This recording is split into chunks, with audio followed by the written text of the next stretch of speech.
Hello and welcome to a very special How I Paint Things. Now what I have whizzing around in front of me today is an American soldier of the mid to late 80s, as he would have appeared during exercise REFORGER, meaning returning forces to Germany. So this fella is intended for the Cold War period, but the BDUs and equipment that he's wearing, they're pretty ubiquitous. These would appear in the storerooms of armed forces around the world. It stopped being issued to American troops around 2006, but you're going to find it in a lot of places. So this particular guide you should find pretty useful no matter what you're doing. Now the miniature itself, I'll mention briefly, is from Flank March Miniatures. I'll talk a little bit more about that in a second. And the method itself is pretty simple. So all of the paints for this will be listed in the description below. Let's get started. So the miniature itself comes from Flank March Miniatures, and you've seen this stuff on the channel a couple of times before. The Cold War British and Soviets in particular, so this fella, the Americans, rounds out the big three of the Cold War period. Although, with this equipment, this could be a US aligned or supplied fella from pretty much anywhere in the world, if you're looking to do something maybe a little more modern, or even private military contact stuff. It's up to you how you want to use them, of course, but the miniatures themselves are pretty cool. Now, the Kickstarter for these is actually going live on the 4th of July, which seems appropriate. I will pop a link in the description where you can get those. It is for STLs, and I believe they're doing white metals as well. They certainly do for their British range. So keep an eye on them. If you haven't got a printer, you will eventually be able to grab these as well. But this fella's a print, and I've opted to give him the patrol cap because how often do you see patrol caps on miniatures? These guys are almost always wearing the helmets, so I just wanted to do something a little bit different. I've started off then by giving him a primer spray of skeleton bone from the Army Painter, and it might seem an odd choice. I know that most folks would typically begin by priming him in something green because his uniform and equipment will be predominantly green. But it will be easier to apply the green color and browns and what have you over the top of skeleton bone than it would be to apply a skeleton bone over the top of a green primer. So we're kind of cutting down on the time it's going to take for some of these colors. As well, it'll work well for the skin tone and all that sort of stuff too. Now, speaking of those base coats, I'm going to begin with his skin. And here I have agate skin. Now, of course, you can paint these guys with any skin tone you like. But this one I quite like because it covers fairly well, and with a shade or two, it looks pretty realistic. Now, 2 coats later, we've got a nice solid color for his skin. What I'm going to do is flip him around because this is the easiest way to show you. What we'll do now is grab some army green. Now, this is probably a little bit lighter than it would be in reality, but painting our smaller miniatures, slightly lighter colors will look better on the table. Now what we're going to do with this is start blatting in most of the green. And BDUs were predominantly green, so you want to spend a bit of time adding quite a bit of this, I would say. Ultimately, by the time we're finished, you want probably about half and half skeleton bone and army green. So areas that will come up against equipment and what have you, straps and the like, don't stop at the edge and treat them as though they are hard edges in the pattern. Just add a little bit more. Try and make it look as though that pattern is tucked under where that disappears. So you'll want to add quite a bit of this. And don't forget on his trousers too. And you can be pretty sloppy with it, to be honest. You know, just big blotches and then wiggle your brush around a little to get a slightly random shape. He doesn't look like much yet, but that's what we're working towards. So roughly half and half green and beige. Now what we're going to do is start applying our brown. What I'm going to use here is leather brown. And what I'd suggest is that you'd want this to cover roughly 1/3 of what we've done. So starting on green areas, you can pop it a little rounded edge and then cross between green and beige. So this you can use to break up some of the colors that you've already added. And what we're looking for here is an approximation of BDU. I always say that you don't want your camo to actually work, otherwise your miniature will disappear on the table.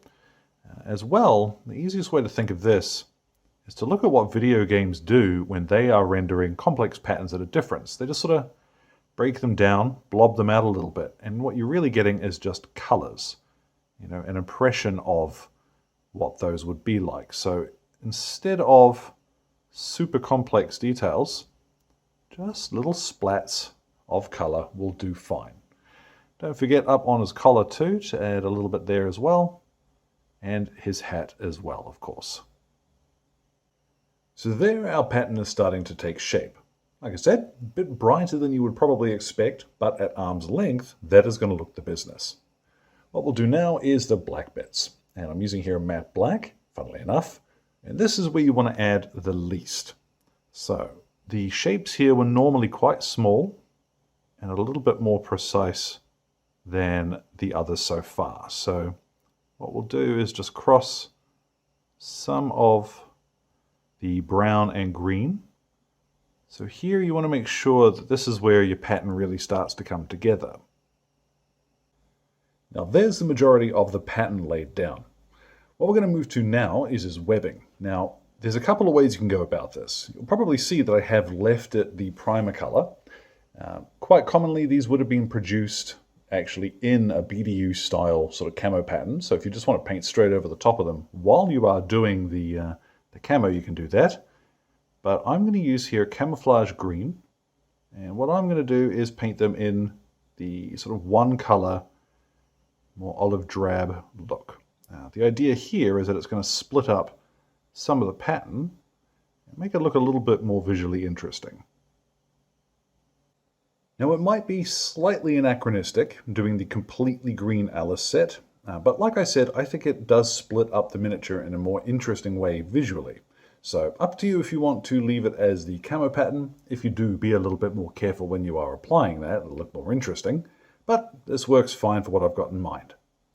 Now what we want to do is to add a little bit of texture to the miniature here, because we don't want to have to painstakingly highlight all of those different camouflage colors. So what I've got is one of the little flat dry brushes from the Army Painter and a bit of ancient stone here on some kitchen towel. What I'm going to do is work most of that into the bristles of the brush here. Pop that aside. And what I'll do is quickly flick along the edge of the base first, or even on the cork here, just to get a feel for what I'll leave behind. You want to be very, very light with this at first.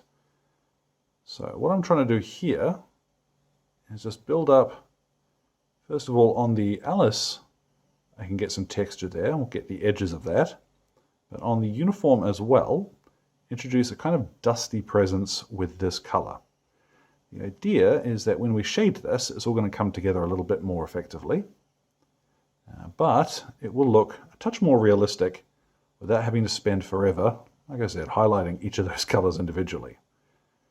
So really take your time with this. Go slow at first. And as you start to notice less of it coming off your brush, you can be a little bit more generous with it. So I am going to dry brush my fella here with ancient stone.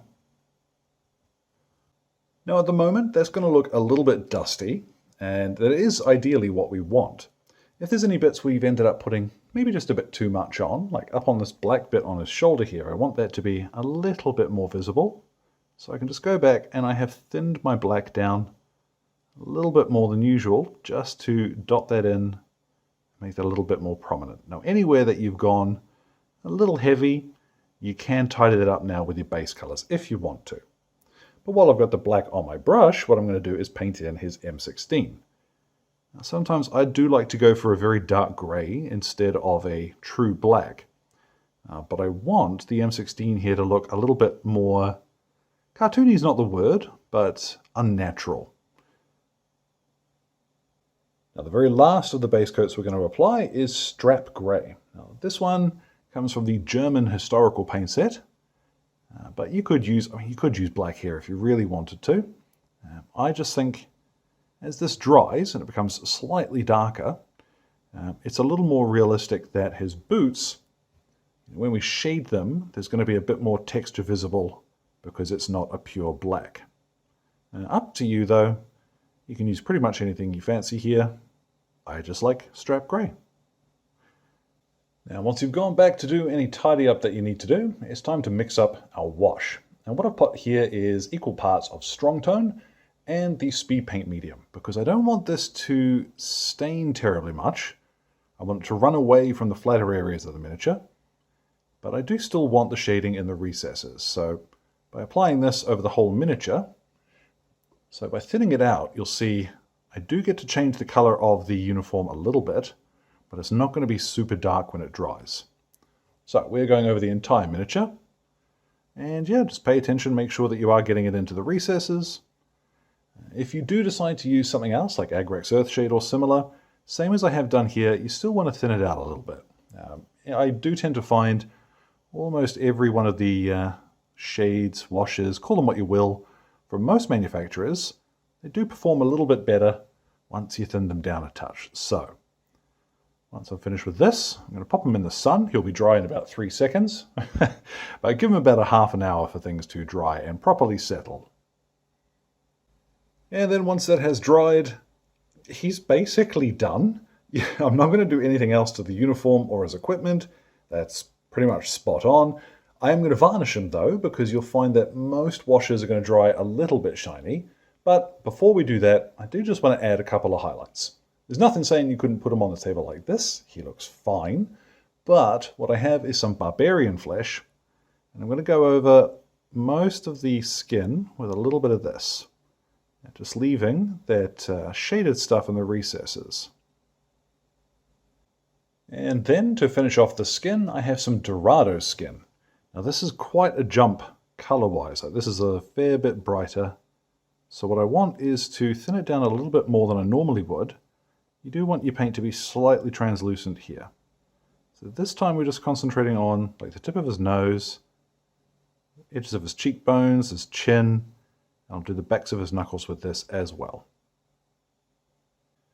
Now if you find you're worried about how bright that is, what you can do would be to thin down a little bit of maybe strong skin shade or something, and just pop a layer of that over the top. But I'm happy enough with that. What I'm going to do now is quickly take him outside and hit him with a matte varnish. That's going to make a big difference here. So I'm using here, this is the Army Painter's matte varnish. And there we have the incredible power of a varnish. Now I say all the time, it's not just to protect your miniatures. Varnishes change up the finish of what you're working with. So if ever you're worried that, oh no, a wash is going to dry shiny, get the varnish out, folks. And when you find one you like, stock up on it. But you'll see here I'm working with a pencil. This is a 2B, so it's nice and soft. And what I'm going to do is to lightly buff along the edge of some of the metalwork on the M16. Now I'm doing this after the varnish because it actually changes up the physical surface a little bit, so we get ever so slightly a rougher finish to be able to apply this to and get a nice simple gunmetal finish. Now, once I'm satisfied with this, won't take long, what I'll do is to go ahead and pop his base on him, and the recipe for that will be in the description. So let's get a look at our fella here once he is all finished. And so there at last, our 1980s, or at least Cold War era American soldier is complete. Now, the real trick here is that once you've done the camo, everything else is super simple. Like I said, after that varnish, the only thing left to do really is just buff a little bit of metallic onto the weapon itself. Otherwise, yeah, it does a lot of heavy lifting. Now, as I did mention, you're also going to find that that BDU is probably a little lighter than you would see in reality, but uniform isn't. You know, I've seen multiple different colors for what would have been quote-unquote correct as I was looking at photos for these. Yeah, one of the benefits of being able to rely on modern photography is that you can actually do proper side-by-side comparison, and man, uniform gets crazy once it's been washed, sun-bleached, wet, sweaty. There isn't really a single correct color to put in the field. But we want to start from close enough so that we can have a pretty decent base to begin from. So thanks again goes to Stefan at Flank March for letting me have these guys. Really looking forward to painting some more. I'm probably going to paint them up as like op force for something, but we'll see. And as well, thanks goes to Exit 23 Games for the light and sound equipment, as well as all of my wonderful patrons who are keeping me ticking in paints and glue, which includes my most gorgeous producers who are showing up on screen now. Now, any questions or anything, feel free to drop them in the old comment box below. My Blue Sky and Instagram are both linked there too. So, thank you very much for your time, one and all, and you all enjoy the rest of your day.